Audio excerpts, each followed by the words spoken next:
وبه نستعين والصلاة والسلام على النبي الأمين محمد وآله وصحبه أجمعين أما بعد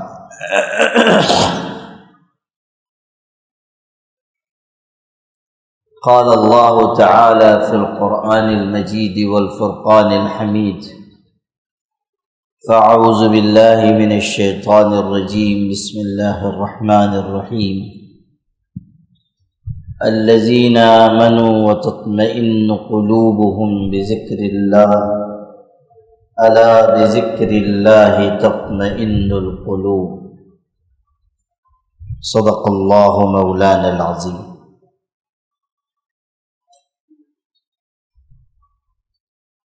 میرے بھائیوں اور عزیزو،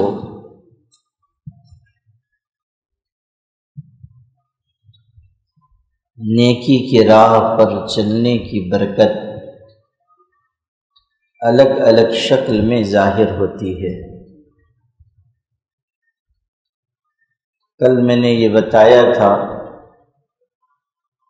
کہ انسان نیکی اور بھلائی کے کام کرتا ہے تو اللہ تعالیٰ اسے برکت نصیب فرماتا ہے۔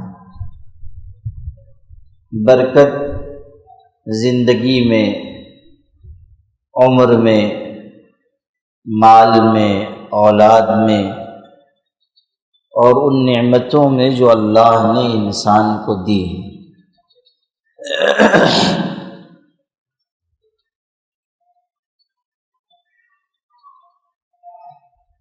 اب قرآن مجید کی ایک آیت کے ذریعے نیکی اور بھلائی کا ایک اور بڑا فائدہ آپ کو بتاتا ہوں۔ قرآن مجید میں اللہ کا ارشاد ہے، جن لوگوں نے ایمان قبول کیا ان کے دل اللہ کے ذکر سے سکون پاتے ہیں۔ سن لو، اللہ کے ذکر سے ہی دلوں کو سکون نصیب ہوتا ہے۔ آیت میں ایک بات کو دو مرتبہ کہا گیا ہے۔ ایک دفعہ اس طرح کہ ایمان والوں کے دل اللہ کے ذکر سے اطمینان پاتے ہیں، اور پھر اسی کو دہرایا گیا کہ سنو، دلوں کو اللہ کے ذکر سے ہی اطمینان ملے گا۔ غور کیجئے، انسان مال کما لیتا ہے مگر اسے سکون نہیں مل پاتا۔ انسان اونچا گھر بنا لیتا ہے مگر سکون نہیں مل پاتا۔ انسان بہترین سواری پر چل رہا ہے مگر سکون غائب۔ انسان بہترین کپڑے پہن رہا ہے مگر سکون موجود نہیں۔ دنیا میں کتنے ملک ایسے ہیں جہاں ترقی ہی ترقی ہے، آرام ہی آرام ہے، علاج کی بہترین سہولت، رہنے کے لیے بہترین مکانات، ان کے پاس کسی چیز کی کوئی کمی نہیں، لیکن اس کے باوجود آپ دیکھیں گے کہ وہاں رہنے والے لوگ خودکشی کر کے مر رہے ہیں۔ اب آپ سوچئے کہ انہیں کس چیز کی کمی ہے؟ ہر طرح کی نعمت ان کے پاس ہے مگر پھر بھی خودکشی کر رہے ہیں۔ سویڈن دنیا کا ایک ملک ہے، اتنا خوبصورت ہے کہ لوگ کہتے ہیں دنیا میں جنت ہے، یہ جنت الدنیا، کہتے ہیں یہ دنیا کی جنت ہے۔ وہاں ہر بچے کے لیے تعلیم مفت ہے، یعنی حکومت انتظام کرتی ہے۔ کوئی بیمار ہو جائے،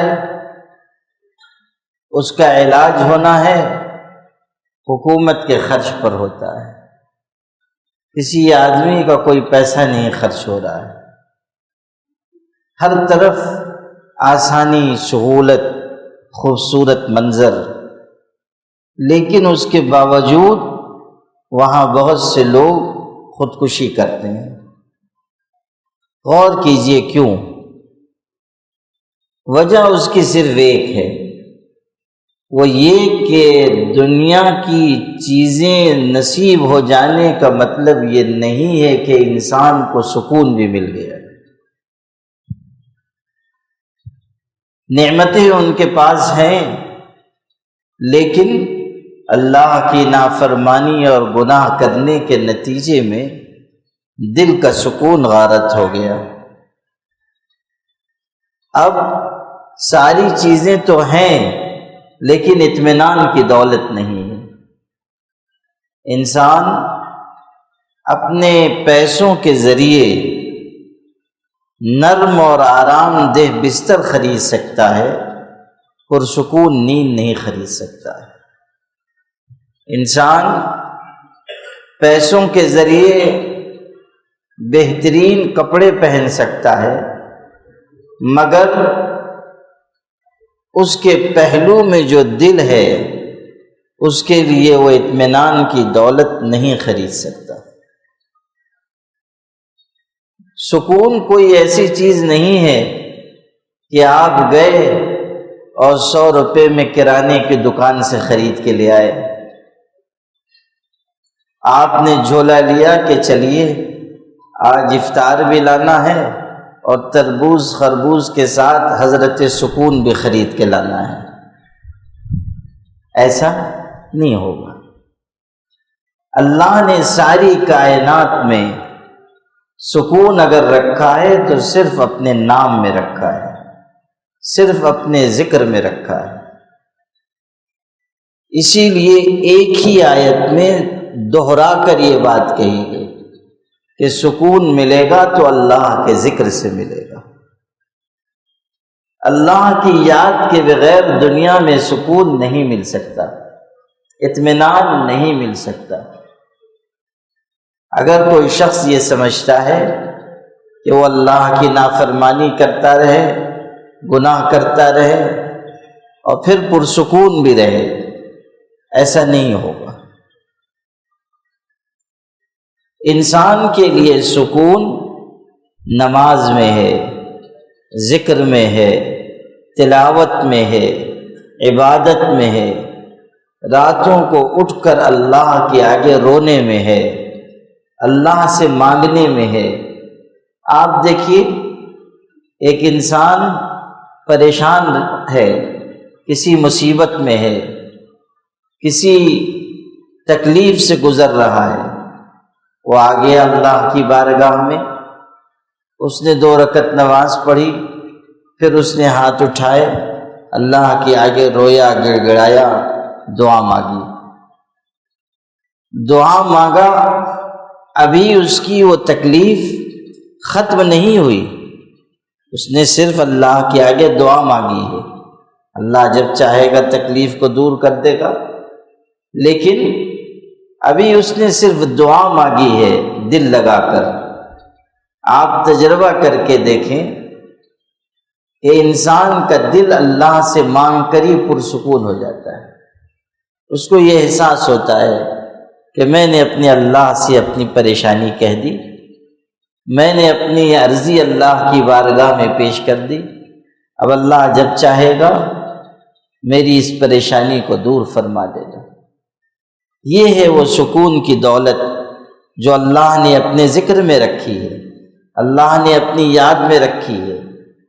الذین آمنوا وتطمئن قلوبهم بذکر اللہ الا بذکر اللہ تطمئن القلوب۔ ایک آدمی بہت پیسے والا نہیں ہے، بہت مال اس کے پاس نہیں ہے، بہت اچھا گھر نہیں ہے، بہت اچھی سواری نہیں ہے، لیکن آپ دیکھیں گے کہ وہ اللہ کے ذکر کے ساتھ، طاعت اور عبادت کے ساتھ خوشی سے جی رہا ہے، سکون سے جی رہا ہے، اچھی نیند اس کو آ جاتی ہے، راحت سے وہ کھا پی کے اطمینان سے آرام کرتا ہے۔ یہ ہے سکون کی دولت۔ بہت سے لوگ ایسے ہیں جن کے بارے میں ہم یہ سمجھتے ہیں کہ ان کو تو سکون ہی سکون ملا ہوگا، اتنا پیسہ ہے ان کے پاس، اتنا مال ہے، اتنا منصب ہے۔ کبھی آپ ان سے جا کر تنہائی میں پوچھئے کہ آپ سکون کے ساتھ ہیں، وہ ارشاد فرمائیں گے کہ سکون کی سین تک غائب ہے۔ سکون کس کو کہتے ہیں ہم کو نہیں پتہ، اس لیے کہ مال تو بہت ہے مگر مسائل بھی بہت ہیں، دشواریاں بھی بہت ہیں۔ ایک آدمی بادشاہ ہے، لوگ سمجھتے ہیں کہ بہت سکون میں ہوگا، اطمینان میں ہوگا۔ آپ اس سے پوچھیں بادشاہ سلامت ٹھیک ٹھاک ہیں، تو وہ بتائیں گے کہ ہر وقت مجھ کو یہ خوف رہتا ہے کہ کہیں کوئی میری سلطنت چھین نہ لے، میری بادشاہت چھین نہ لے، کوئی حملہ نہ کر دے، کوئی مجھ کو مار نہ ڈالے، کوئی مجھ سے میرا اقتدار واپس نہ لے لے، ہر وقت مجھ کو الجھن ہے بادشاہ، لیکن بے سکونی کی کیفیت سے گزر رہا ہے۔ سیدنا عمر ابن خطاب رضی اللہ عنہ کے بارے میں آپ پڑھیے۔ سیدنا عمر رضی اللہ عنہ خلیفہ ہیں، کسی دوسرے علاقے سے کچھ لوگ آئے ان سے ملاقات کے لیے، اور ان کے ذہن میں یہ تھا کہ مسلمانوں کے یہ بادشاہ ہیں، تو عالی شان محل ہوگا، اس میں رہتے ہوں گے، اور بہت سارے ان کے دربان سپاہی باڈی گارڈ محافظ ہوں گے۔ لیکن جب مدینے میں آئے تو کہیں کوئی محل نہیں، ملاقات کرنی تھی تو پوچھا کہ مسلمانوں کے خلیفہ کہاں ہیں؟ تو کسی نے کہا کہ جنگل کی طرف کسی کام سے گئے تھے، ادھر ہی دیکھ لو مل جائیں گے۔ وہ گئے تو دیکھا کہ ایک درخت کے نیچے وہ لیٹے ہوئے ہیں، اور تکیے کی جگہ اینٹ رکھی ہوئی ہے، اور اطمینان سے آرام فرما رہے ہیں۔ کوئی محافظ نہیں، کوئی دربان نہیں، کوئی باڈی گارڈ نہیں، اطمینان سے۔ اب آپ اندازہ کیجئے آدھی سے زائد دنیا کا حکمراں ہے، اور اس طرح وہ آرام سے لیٹے ہوئے ہیں، اور درخت کے نیچے، اور پتھر کو تکیہ بنایا ہوا ہے۔ اس شخص نے جو کچھ اور تصور لے کر آیا تھا، جب اس نے یہ دیکھا تو ایک جملہ کہا، اور وہ بہت خوبصورت جملہ ہے۔ اس نے کہا کہ آپ نے، حضرت عمر کے بارے میں کہا کہ آپ نے لوگوں کے ساتھ عدل و انصاف کیا اور زمین کو انصاف سے بھر دیا، اسی لیے آپ کو کسی کی طرف سے اپنی جان کا کوئی خطرہ نہیں ہے، اور آپ اطمینان سے سو رہے ہیں۔ آپ کو محافظ رکھنے کی کوئی ضرورت نہیں، آپ کو کوئی دربان چوکیدار رکھنے کی ضرورت نہیں۔ یہ ہے وہ چیز کہ جب انسان اللہ سے جڑے گا سکون ہی سکون پائے گا۔ جب اللہ کی طرف لوٹ کر آئے گا اسے اطمینان کی دولت ملے گی، وہ فقیر بھی ہوگا، غریب بھی ہوگا، تب بھی مطمئن رہے گا، وہ پیسے والا ہوگا تب بھی مطمئن رہے گا۔ اور اگر کوئی انسان اللہ سے جڑا ہوا نہیں ہے، ذکر نہیں کرتا، اللہ کی یاد میں نہیں لگتا، اپنی زندگی گزارے جا رہا ہے، تو پھر سمجھ لیجئے کہ ایسے انسان کو سکون کی دولت نہیں ملے گی۔ آج بھی آپ دیکھیں کتنے لوگ ایسے ہیں بغیر نیند کی گولی لیے ہوئے سو نہیں سکتے ہیں، نیند نہیں آتی ہے۔ کیوں؟ اس لیے کہ جو دل کو قرار ہونا چاہیے وہ نہیں ہے، اطمینان کی دولت نہیں ہے، اس لیے نیند نہیں آ رہی ہے۔ آپ دیکھیں گے کہ ایک بیچارہ سیدھا سادہ عام آدمی اللہ کو یاد کرتا ہے، اللہ تعالیٰ کا ذکر کرتا ہے، اطمینان سے سو رہا ہے، ایسے ٹھاٹ سے سوتا ہے کہ بادشاہ بھی نہ سوئے، لیٹ گیا اور فوراً سو گیا۔ اطمینان سے. بعض تو ماشاءاللہ ایسے ہیں کہ جن کا قیلولہ بھی ظہر سے عصر تک ہو جاتا ہے، اطمینان سے آرام فرما رہے ہیں. ایک بزرگ کے بارے میں ہے، اللہ والے تھے، وہ کسی وقت آرام فرما رہے تھے تو نیند کے وقت کوئی خواب دیکھا، اس میں کوئی تجلی ظاہر ہوئی. وہ ایسی تجلی اور کیفیت تھی کہ اس سے دل بہت ان کا باغ ہو گیا، بڑی خوشی ہوئی. تو بعد میں یہ ہوا کہ وہ اسی طرح کی کیفیت اور تجلی کی تلاش میں ہمیشہ یہ کرتے تھے کہ ذرا نماز کا وقت ہوا، فرض نماز پڑھی، سنت پڑھی اور کہا لاؤ تکیہ، اور پھر لیٹ گئے. اور پھر نماز کا وقت آیا، پھر نماز پڑھی، پھر کہا لاؤ تکیہ، پھر سو گئے. جو آپ کو بتانا تھا وہ یہ کہ دیکھیے، جب انسان کا دل پرسکون ہوگا تو ہر چیز میں، اس کی زندگی کے ہر حصے میں سکون آ جائے گا. اب اسی سے ایک جڑی ہوئی ایک بات بتاتا ہوں. انسان کی زندگی اس وقت تک پرسکون نہیں ہوگی جب تک کہ اس کے گھر میں سکون نہ ہو.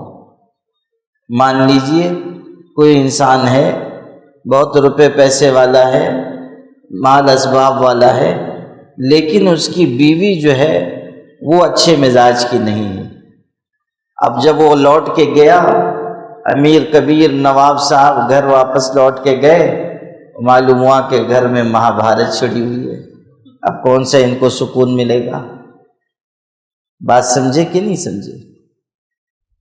انسان کی زندگی کا سکون اس کے گھر سے جڑا ہوا ہے. جو انسان اللہ کو یاد کرے گا، طاعت اور عبادت کی زندگی گزارے گا، اللہ تعالیٰ اس کی یہ مدد فرمائے گا کہ اس کے گھر میں سکون آ جائے گا. بیوی بچے اولاد اس کے ٹھیک ہوں گے، مطیع و فرما بردار ہوں گے. اور اگر اس کے اندر طاعت عبادت نہیں ہے، اولاد ہے نافرمان، بیوی ہے بد مزاج. بعض بیویاں ایسی خطرناک ہوتی ہیں کہ وہ انسان گھر جانے ڈرتا ہے. وہ بیچارہ رات کے 12 بجے بھی دیکھیے تو باہر ٹہل رہا ہے، اس لیے کہ سوچتا ہے کہ جب تک وہ فتنہ سو نہ جائے ہم گھر واپس نہ جائیں. وہ اس انتظار میں رہتا ہے کہ جب تک آرام فرما نہ ہو ہم گھر واپس نہ جائیں. ہم لوگوں کے پاس تو ہر طرح کے لوگ آتے ہیں نا، تو آتے ہیں تو سب بتاتے ہیں کہ گھر میں کیا ہو رہا ہے. تو گھر میں جو مشکل پیش آتی رہتی ہے وہ ہم لوگوں کو معلوم ہوتی رہتی ہے.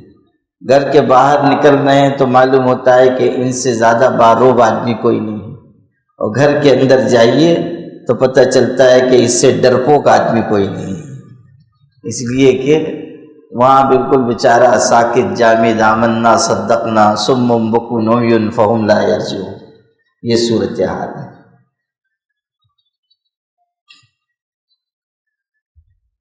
ایک دفعہ ایک جلسہ تھا، بڑا جلسہ ہو رہا تھا، تو اس میں نے تقریر کی اور گھر کی زندگی کے بارے میں کچھ بیان کیا. تو اس میں نے یہ بھی کہا کہ آج کل گھروں کے حالات ٹھیک نہیں ہیں. کچھ گھروں میں بدمزاج بیویاں ہیں، کچھ ایسی بھی ہیں کہ صرف بات چیت نہیں کرتی ہیں، رفع یدین بھی کرتی ہیں. اور میں نے یوں ہی کہہ دیا تفریحاً، میں نے کہہ دیا کہ اس مجمع میں بھی کچھ ایسے خوش نصیب معلوم ہو رہے ہیں جن پہ یہ حالات ہیں. تو اسٹیج تھا، اس پہ بہت سے علماء تھے. تو میری کرسی کے پیچھے ایک عالم تھے، انہوں نے کہا کہ حضرت صرف مجمع میں نہیں ہے، اسٹیج پہ بھی بیٹھے ہوئے ہیں. تو میں نے ان سے کہا یہ کیا ضروری ہے کہ آپ اپنے گھر کی بات یہاں بیان فرمائیں. تو دیکھو، جب تک بیوی بہتر نہیں ہے اور اولاد اچھی نہیں ہے، انسان کو سکون کیسے ملے گا؟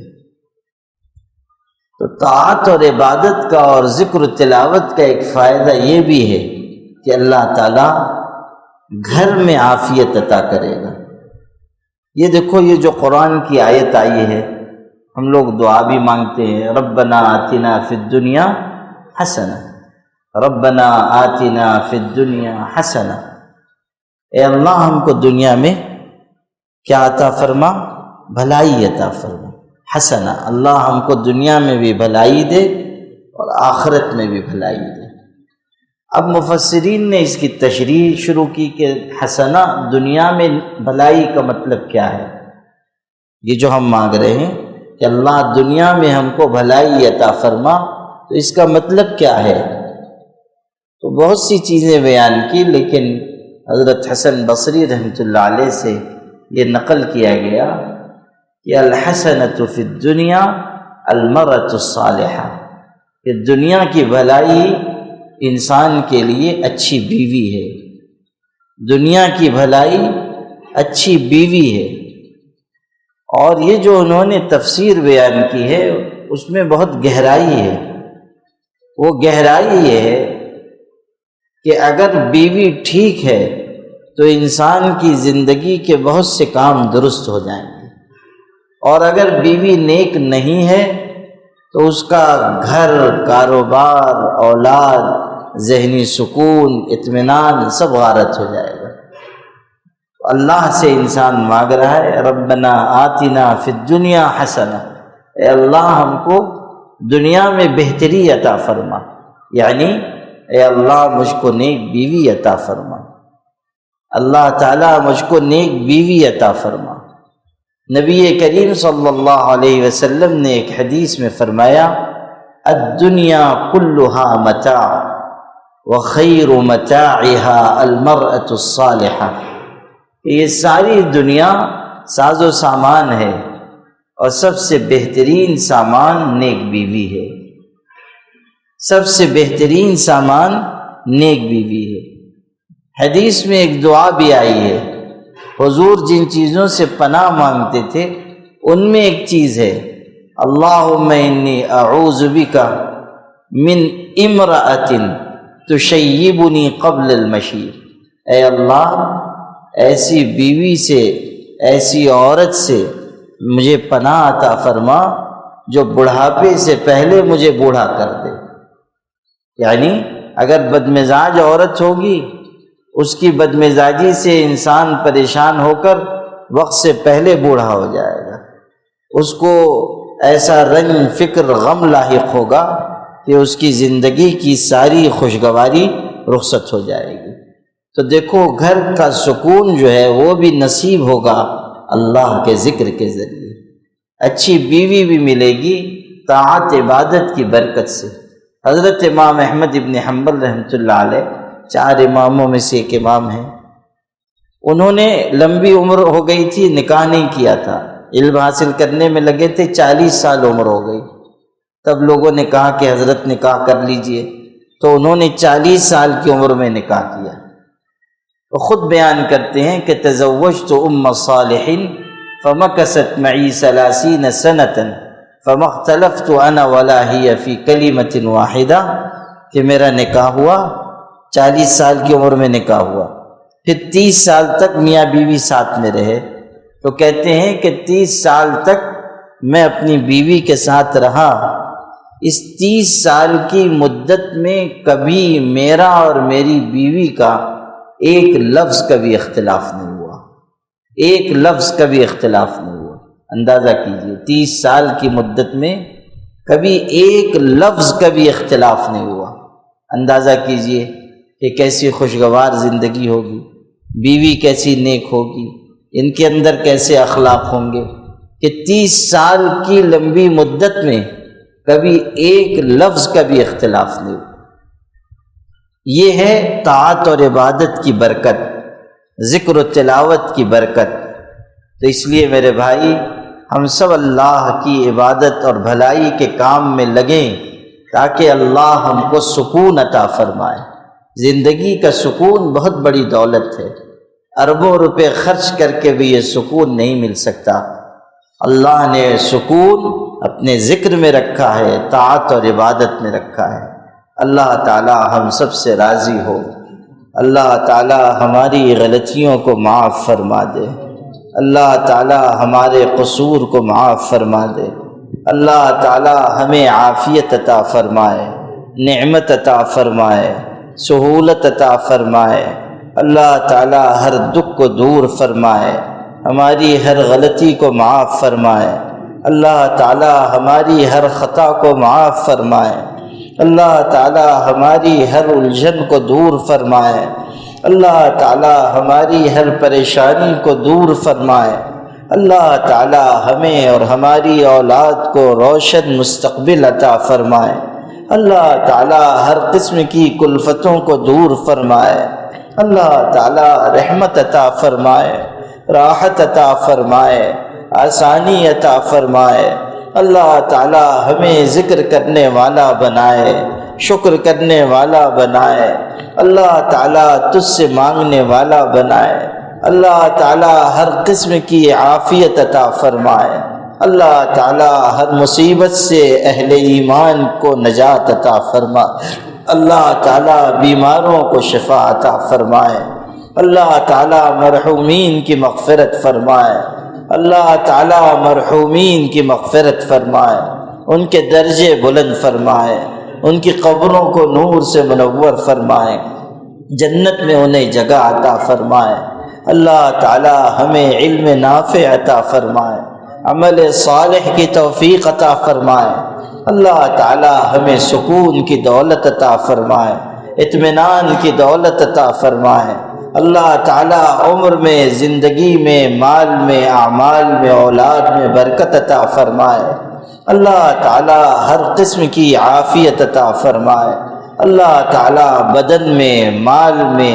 اولاد میں، زندگی میں، موت کے وقت اور جنت میں داخلے کے وقت ہمیں عافیت عطا فرمائے، اللہ تعالی ہمیں ہر قسم کے شرور سے، آفات سے، بلیات سے، حادثات سے، مصائب سے محفوظ فرمائے، اللہ تعالی ہماری حفاظت فرمائے، ہماری آل و اولاد کی حفاظت فرمائے، گھر بار کی حفاظت فرمائے، اللہ تعالی برے دن، بری رات سے بچائے، بری باتوں سے بچائے، اللہ تعالی گناہ سے حفاظت فرمائے، اللہ تعالی تجھ کو ناراض کر دینے والے اعمال سے محفوظ فرما دے، اللہ تعالی ہمیں سیدھی راہ پر چلائے، اللہ تعالی ہمیں صراط مستقیم پر قائم فرمائے، اللہ تعالی ہمیں خوب یاد کرنے والا بنائے، ذکر کرنے والا بنائے، اللہ تعالی ہمیں غریبوں مسکینوں کی مدد کرنے والا بنائے، اللہ تعالی ہمیں استطاعت اور توفیق عطا فرمائے، اللہ تعالی ہم سب کو معاف فرمائے، ہمارے ماں باپ کو معاف فرمائے، ہماری آل و اولاد کو معاف فرمائے، اللہ تعالی ہماری مدد فرمائے، ہماری نصرت فرمائے، اللہ تعالی ملک کے ان مشکل حالات میں اہل ایمان کو قوت عطا فرمائے، اللہ تعالی ان کی نصرت فرمائے، اللہ تعالی پریشان حال مسلمانوں پر رحم فرمائے، رحم فرمائے، اللہ تعالی ہماری ٹوٹی پھوٹی عبادتوں کو قبول فرمائے، اس کے اثرات ظاہر فرمائے، اللہ تعالی ہماری دعاؤں کو اپنے کرم سے اپنے حبیب پاک حضرت محمد صلی اللہ علیہ وسلم کی برکتوں سے قبول فرمائے۔ سبحان ربک رب العزت عما یصفون وسلام۔